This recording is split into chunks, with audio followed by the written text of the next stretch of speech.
Hi, Sue Primeau here, ready to unlock the possibilities of water-soluble brush pens. Wow, that's a mouthful. So from here on out, I will be referring to these pens as brush pens. This is a category of marker that comes with two different types of ink. The ones we will be discussing have a water-based ink in them, or there's brush pens that are alcohol-based inks. These pens are not movable with water, so they are not part of this discussion. Just be aware of that when you're shopping for pens. So speaking of that, when I'm out shopping for these pens, what kind of brands would I look for?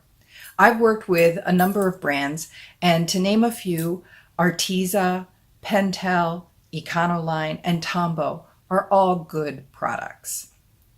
So we've got a lot to learn. Let's get started. Here are two paintings of sunflowers. One done completely with watercolor and one done completely with brush pens. They give a different look, but that was purposeful on my part because I was playing with a crazy little color scheme, which I find really fun about the brush pens. The brush pens are so quick and easy that it makes it easy to play with color schemes that you perhaps are considering or don't usually use.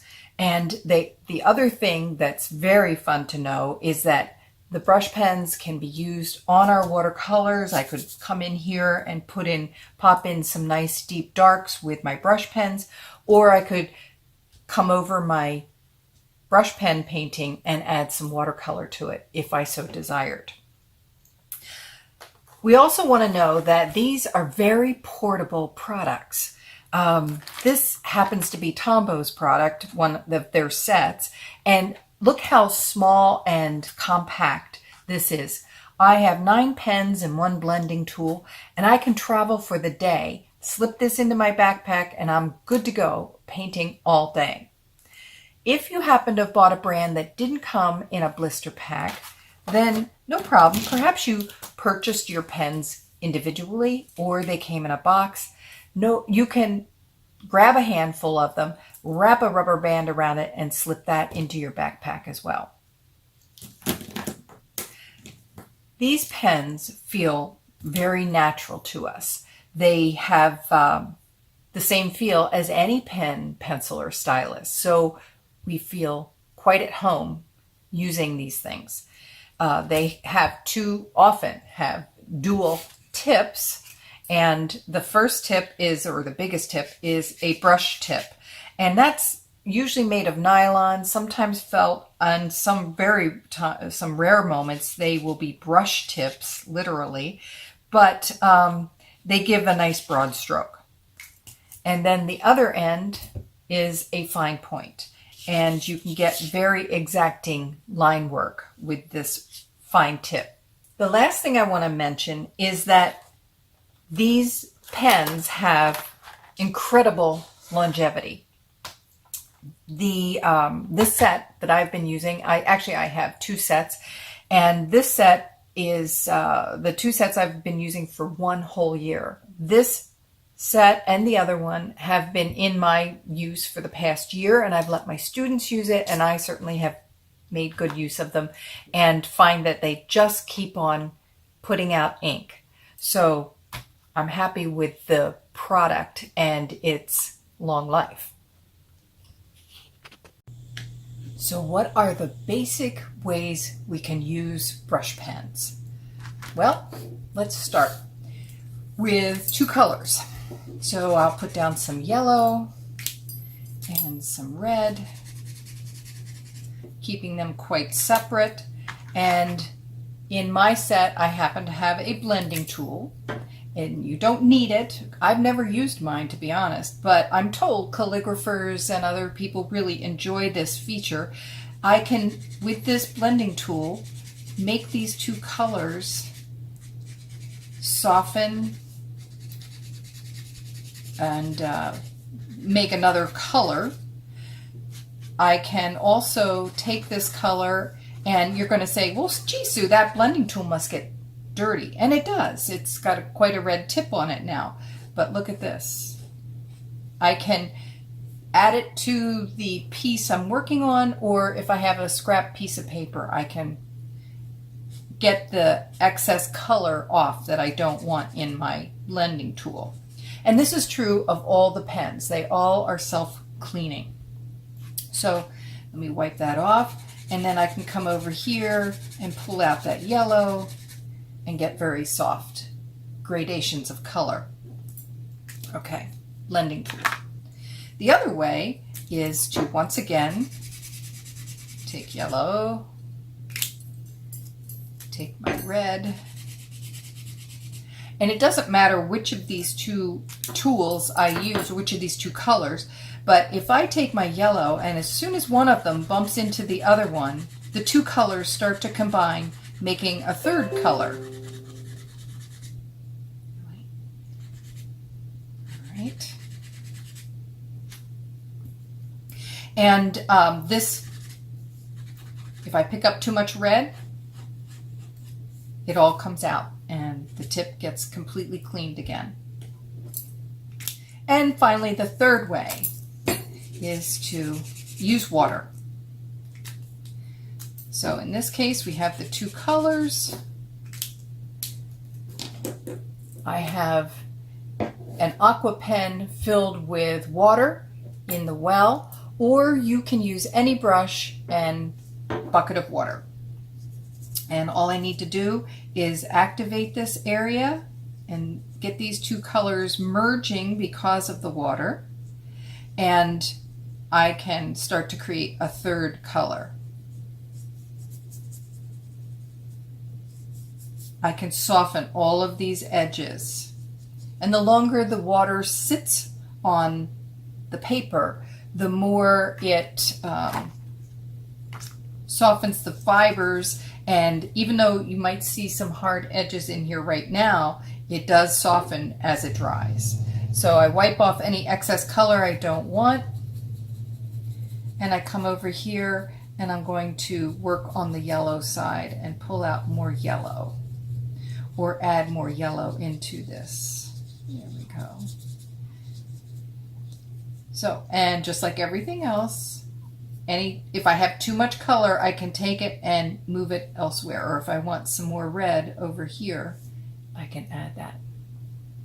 All right, those are the three basic ways of using the pens.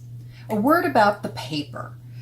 What I'm finding is that when I use my arches, I get more hard edges. I don't get as many soft edges as I do on any other paper. So whether I'm using Fabriano or some mixed media paper, anything out of your journal or a pad of paper, all seems to work fine, but save your prized arches paper for your finest paintings. Okay. And if you don't get the results that I get, just change up your paper and see if that doesn't help things move along. So virtually anything you can do with watercolor, you can do with brush pens, like salt.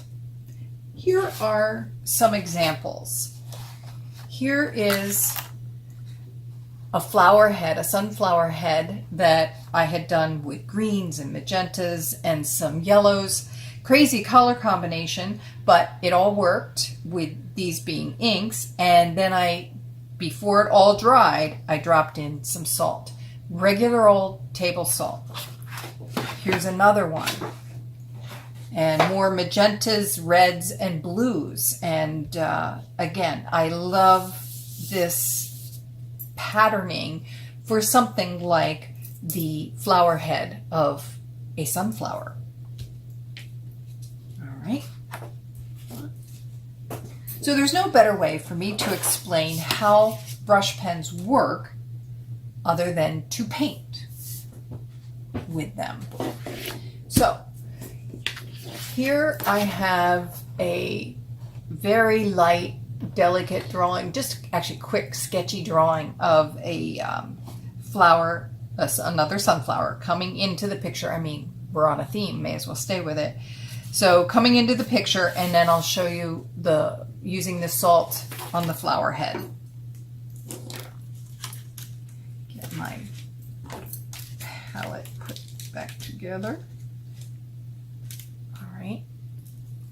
So here we are.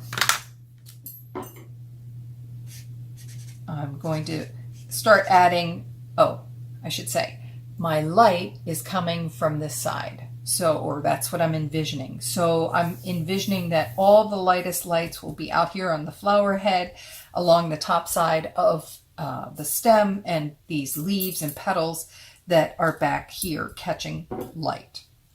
Okay, so I'm going to put some yellow in. Oh, you can see how careful I am being, not being very reckless, if you will, with my yellow, other than I am keeping it out of the petals, flower petals, only because I want to paint them separately. And right now this is all the greenery that's on the back side of a head, of a sunflower head. So you're literally looking at a sunflower head in profile. So now I'm going on the other side of the petals.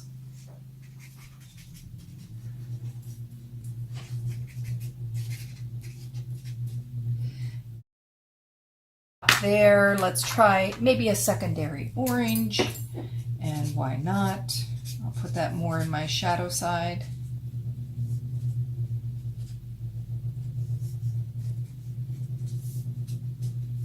I like to get a bunch of colors down all at once because you'll get more exciting color blends and color shifts if you do that.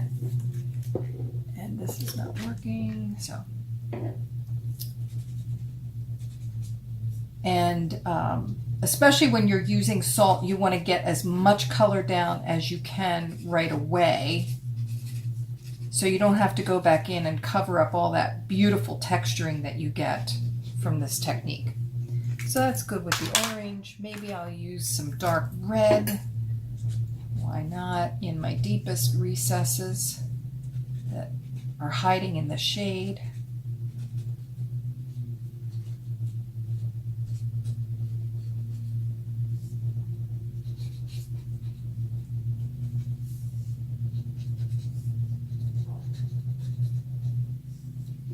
All right, let's maybe a little bit over here.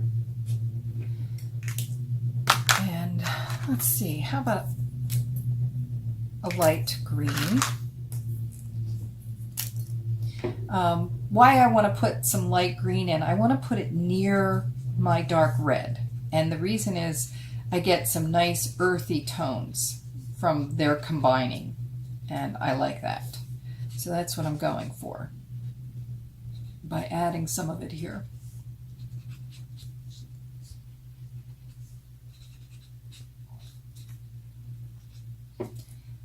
And may as well put some down here on the stem. And let's finally go with my lightest blue, which happens to have a bit of a blue-green cast to it, but it's kind of a bold, vibrant blue. So it will give some beautiful, beautiful dark darks. So no struggles here to get dark or bold in your color choices.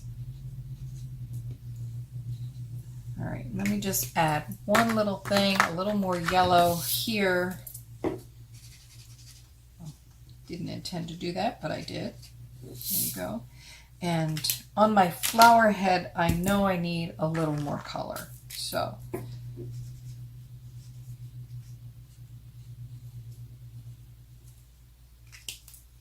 let's get that light green going a little bit more.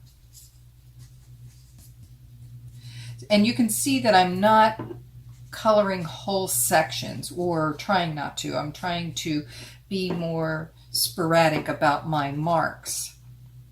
And again, that's to sprinkle the color around, as it were. And finally, just a little more blue for those darkest areas. All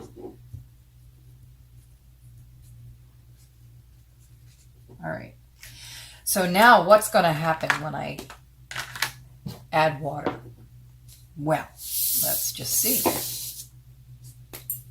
So let's start out at the stem. And what I first do, although the stem is kind of hard to do this, normally I get kind of a swirling action going down in my darkest area. But this is a little bit of a small area to work in. And I like to pull the water towards me, just like I do when I'm painting in watercolor, or pull the color towards me with water. Now it looks kind of psychedelic, a little too wild, but it will calm down once I get all these colors a little more intermingled. And I need to get this water on here so it can start to saturate the fibers of the paper and I can have more success.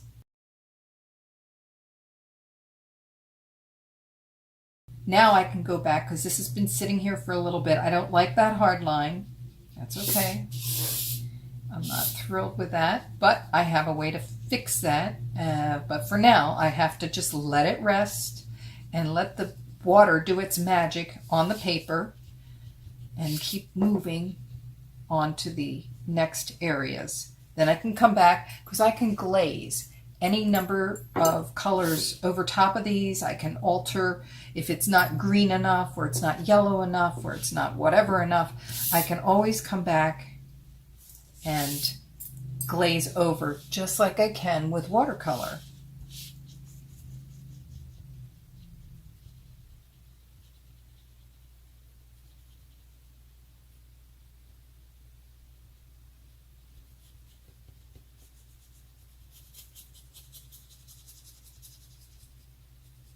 Notice I didn't wet all the way to the edge, or I didn't color all the way to the edge of my flower head either. In any of these situations, I tried to leave open white paper so that all this crazy color can filter and move out into this broader space. And let them get happy on the paper here, making, and you can leave open holes if you want, open holes of dry paper, just to add more to the sparkle concept of the flower head. All right, let's get a little bit more of this dark that's sitting down here to run up into here. Yeah, I could have added a little more dark up in here, but that's all right. It's all going to be good. Now, while it's wet, so I can't dilly-dally too much, looking rather green at the moment, but that's good. I can always glaze over later with red. So for the salt, here's what I use: regular old table salt. Pour a little into the palm of your hand and just first get down at eye level if you can and see that you don't have any puddles. And just, I like to keep my salt pretty much out here in the lighter colors. Because they're mimicking highlights of those seed heads catching and reflecting the sunlight. So that's how we do that. And then you just sit back and let that do its thing.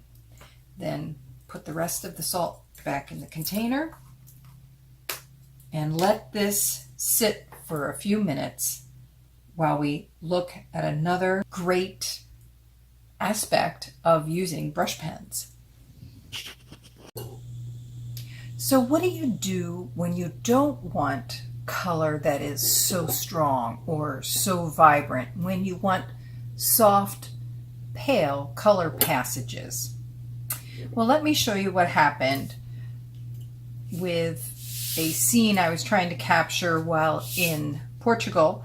And there was a dramatic sky, but this is overstated, and the colors were so bold. I even tried to use Mr. Clean Magic Eraser to lift them, but they're inks. They stain. So the paper is, without damaging the paper, you're not going to get the color off.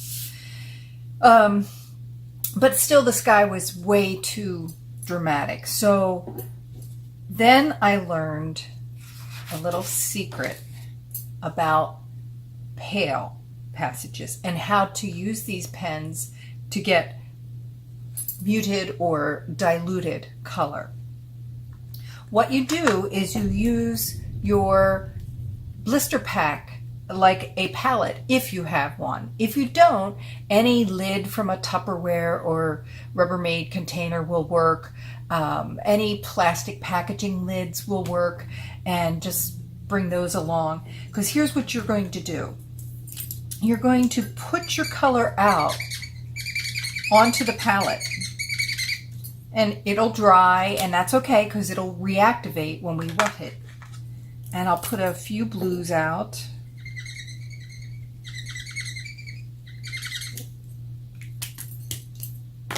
Maybe even a bit of orange. Not sure if I want this one.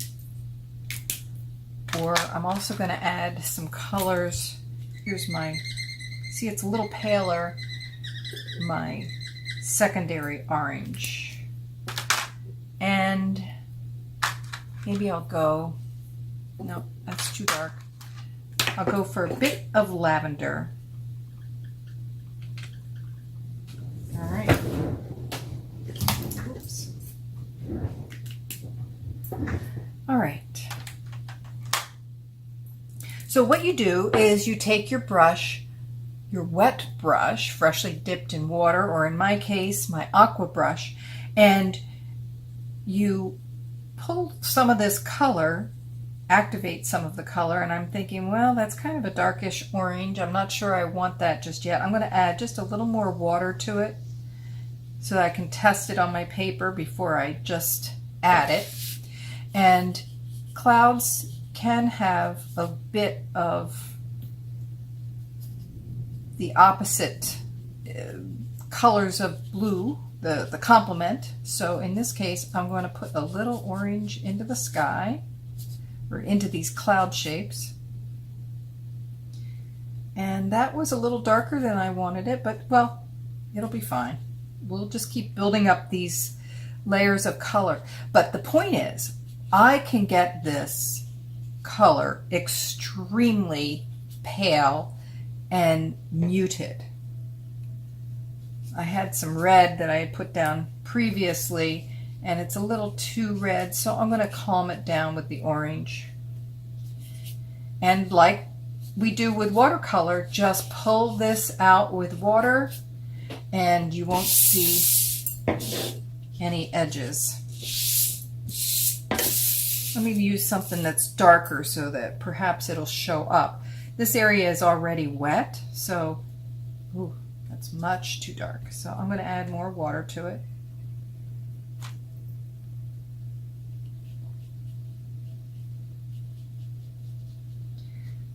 And see if I can't get some color blending happening here.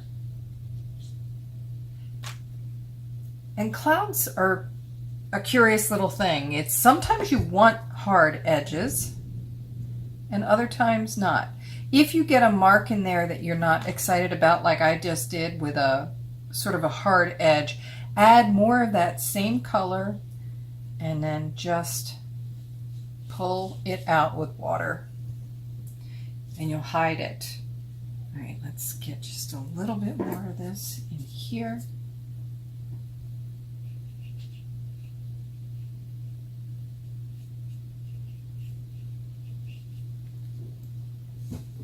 Once you start looking at clouds and all the colors in clouds, you'll never get tired of their excitement.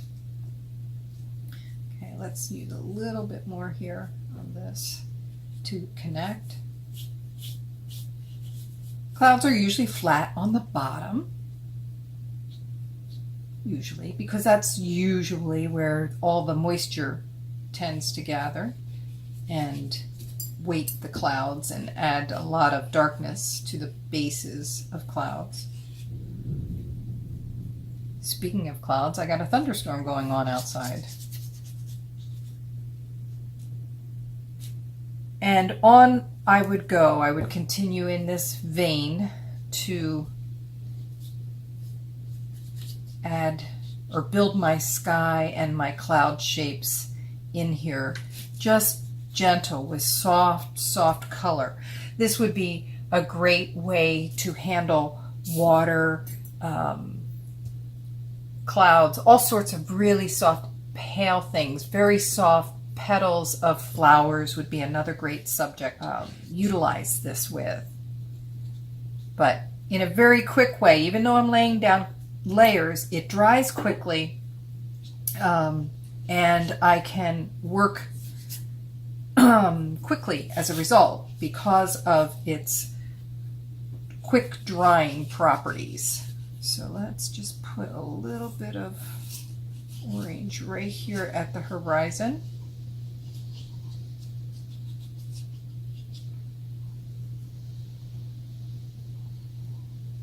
And away we go. Add some excitement. So that is soft color. So how did our sunflower turn out so far? Well, here we are, and it still has the salt on it. It's all dry, and all you have to do is just use your fingertips and activate, kind of rub, pretty rough. You're not going to hurt the paper, to get all that salt off. And do one of two things: brush it into the sink or brush it into a wastebasket. You don't want it on your floor because salt does one thing, and that is remove color. So here we have some really fun effects from the salt. And I'm pretty excited. I'm not thrilled with all the color right now, but I know I can change that. And let me add just a few things to show you what I mean. So for example, over here, I see this dark red, almost looks magenta color that stayed very hard edge. Not too thrilled with that. So what I need to do is come in with more of that same color and just put a few more broad strokes nearby and blend them together.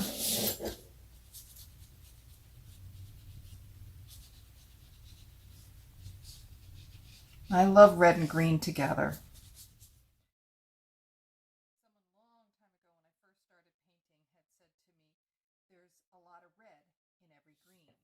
I didn't understand that. It took me years, but I got it. I finally got it. And what they meant is that, look at that, you can't even tell now. So, and I like that extra shot of red, bold red coming out of the magenta.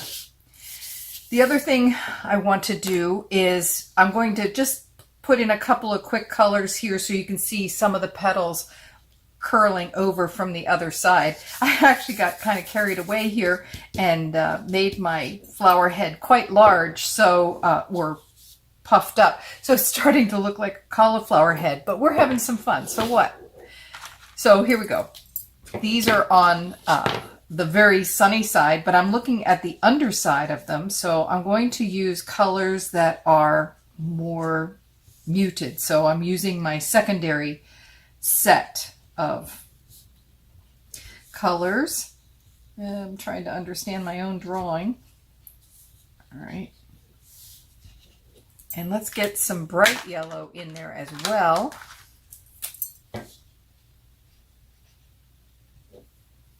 course, that won't be the only color here.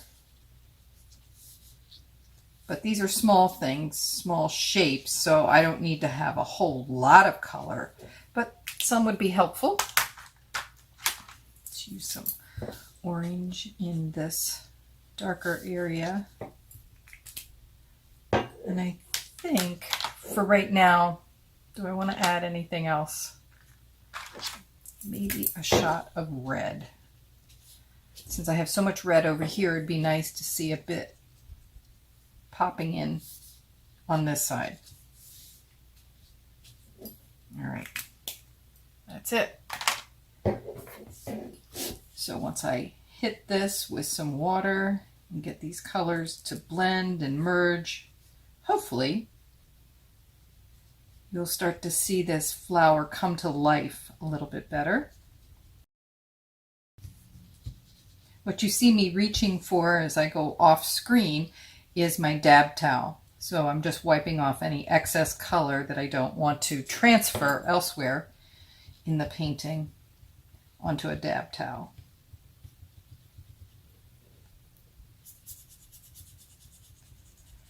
And I'm not excited about these colors, but they are a start to get me started here.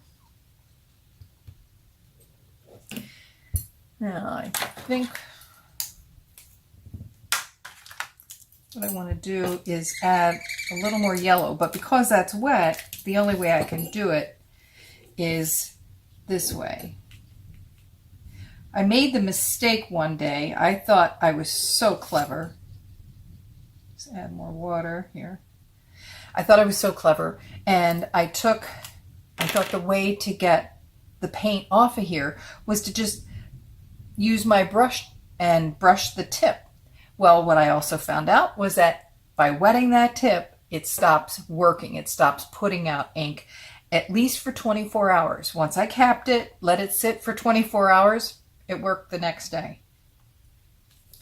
So that was, thank goodness, because I was traveling and I needed those pens. There. All right, so it's a little bit of color on the opposite side. It's all right. I'm not excited yet. But hopefully you're seeing how you can, when you have the time, you can take time to really work these and massage your design to make it more. So those are the flower petals on that side. I still have to color these flower petals, but let me show you how I'm going to add some depth into the leaves on the back of the flower head so you can see separate shapes of leaves.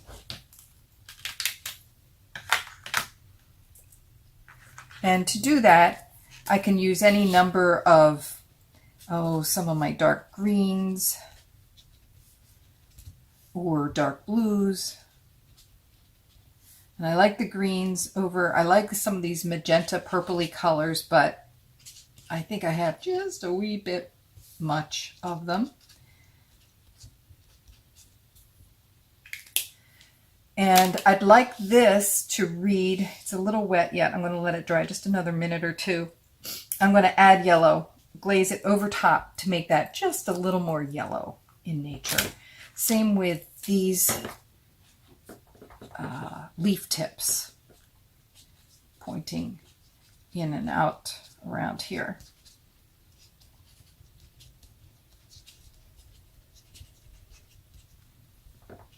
Okay, I'm liking that. Let's get a little bit of orange up in here. I have just a little too much blue. So notice what I'm doing. I see a lot of blue here. It's good, it's fun, but I want to calm it down a little bit. So I use my complement of orange. And now I'm going the other side of the flower petals, and I want to make some dark crevices there. And actually, before I do that, I want to be sure I get in here and get some nice deep darks.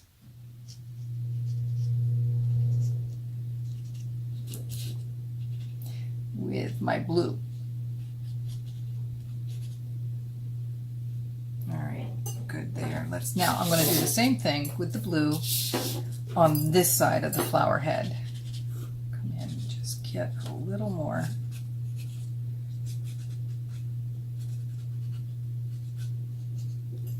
And you know, I don't want to always use blue, so maybe I go to shift to this dark purple, which is really kind of nice because then I don't have to lose all my red. It relates to the red and magenta color that's already in here. This had been a continuous flower petal. Oh darn. So I have choices, but I'm going to just let that exist for now until I paint those petals. But here we go. Let's just get a little more of this in here.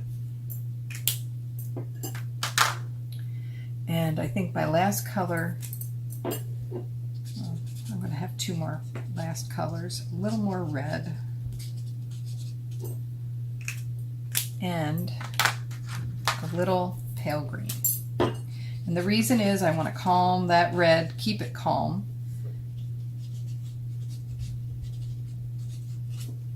And get this darker down in here. So we probably need a touch of blue or this blue-green. Yep. All right. Let's see if I'm okay. So whatever shapes I put in here, I want them to mimic shadow shapes in and around the various leaves. And to do that, to make this really look like leaves, I've got to put a few layers of this down. I'm not going to make you sit through all of that, but just know that's what I would do. Doesn't take long, it just takes a little patience, that's all. Of glazing, layering, glazing, layering.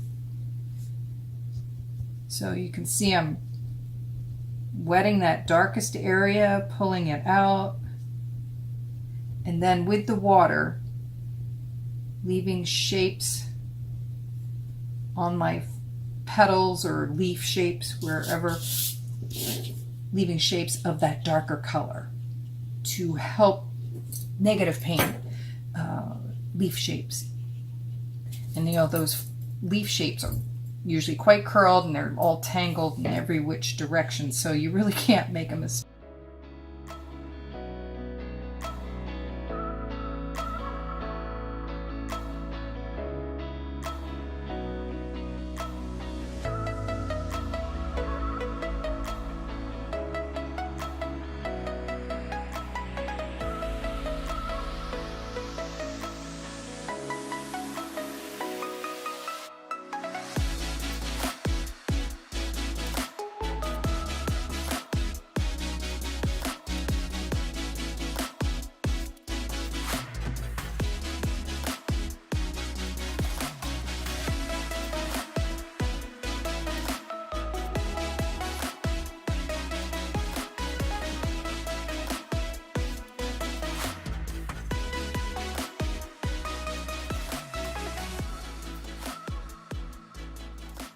All right, this is dry enough now, so if I wanted to add yellow to make this highlight brighter, looking like it's catching a little more sunlight, just put the yellow down.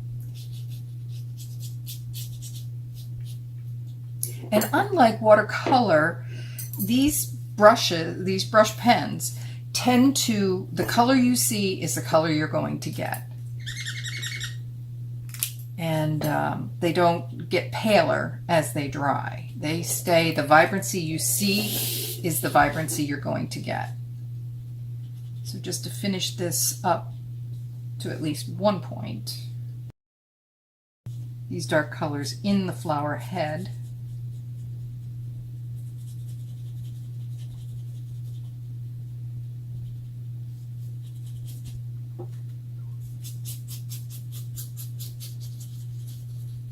Now, if I go too dark, yes, it will cover up some of this beautiful texturing, but I'm hoping not to pull this or have too much of this cover this dark texturing. I just wanted to get the flower head that's leaning away from the sun, that portion, to be darker. And I think I've done that. So how exciting is this? Next, we're going to move on to what happens once you're happy with a painting. It's finished and you don't want to do anything else to it, and you've signed it. How do we finish these paintings? Because there's one thing I haven't told you, and that is that these pens are not light fast. They, in sunlight, will diminish or disappear at some point. So to make them light fast, we have some tricks.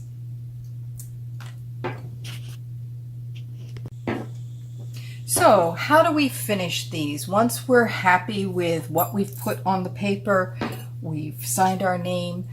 Well, there's two ways to make them light fast. And I've left this particular one, which I created last summer, has been in the sunlight a lot over these many, many months. And I've had no degradation of the color since I've sealed it. But the first thing I recommend is a product called Krylon UV Resistant Clear. It comes in two types, gloss or matte. I haven't noticed a difference one way or the other. If you prefer one, that's fine, but I'll use them interchangeably. It just depends what's available. You can find them in craft stores like Hobby Lobby and Michael's, but you can also sometimes find this at Home Depot or Lowe's. And what you want to do, it's a rather noxious, toxic smell, so you want to do this outside. And I take it out on the lawn on a relatively calm day as far as wind is concerned, usually in the mornings. And what you want to do is spray it. And you want to think about the spray hitting this in about a 2 or 3 inch width, and go horizontal, horizontal, horizontal, horizontal, all the way down, then vertical, vertical, vertical, vertical, vertical, and then the 2 diagonals, this diagonal and then this diagonal. The whole time you are about 6 to 12 inches away from the surface of your painting. Let it dry, go into the house, have a cup of coffee or whatever, and then come back and do at least a second coat. Sometimes I'll do a third, but this one had 2 coats. So repeat exactly what you did. It dries quickly.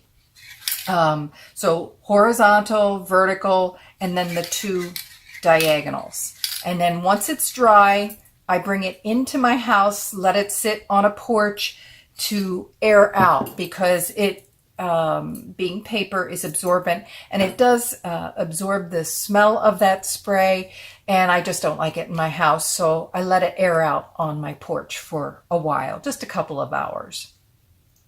The other option is to use Dorland's wax.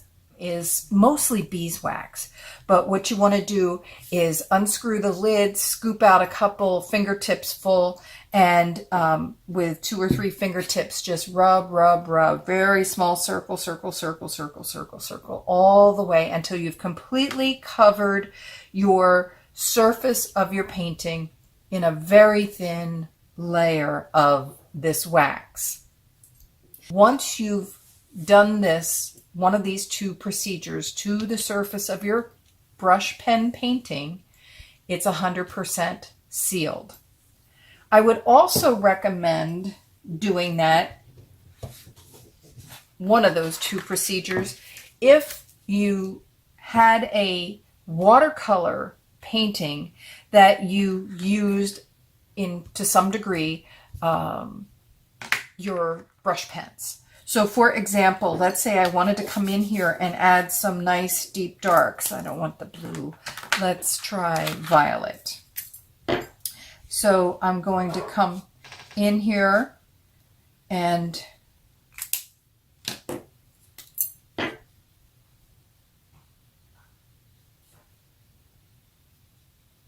activate that dark color first off, kind of scribble a bit, connect it to the dark head of the flower, and then take off the excess color and just pull that color towards me with water. Sometimes I have to go back in there into the brush stroke that I can still see and give it a little extra rubbing to make it move the way I want it to move.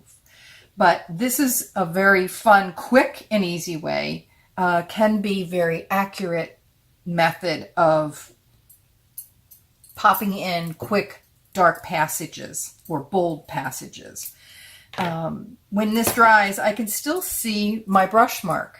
That's not a problem. Wait until it dries completely and then do this, or come back with the brush pen itself and add just a little bit more darkness in there and pull it out so that I can cover that up. I would go in deeper than I want darkness around here to soften those edges, so I would put the color in deep back here. But right now it's still wet enough. I can resolve this quickly.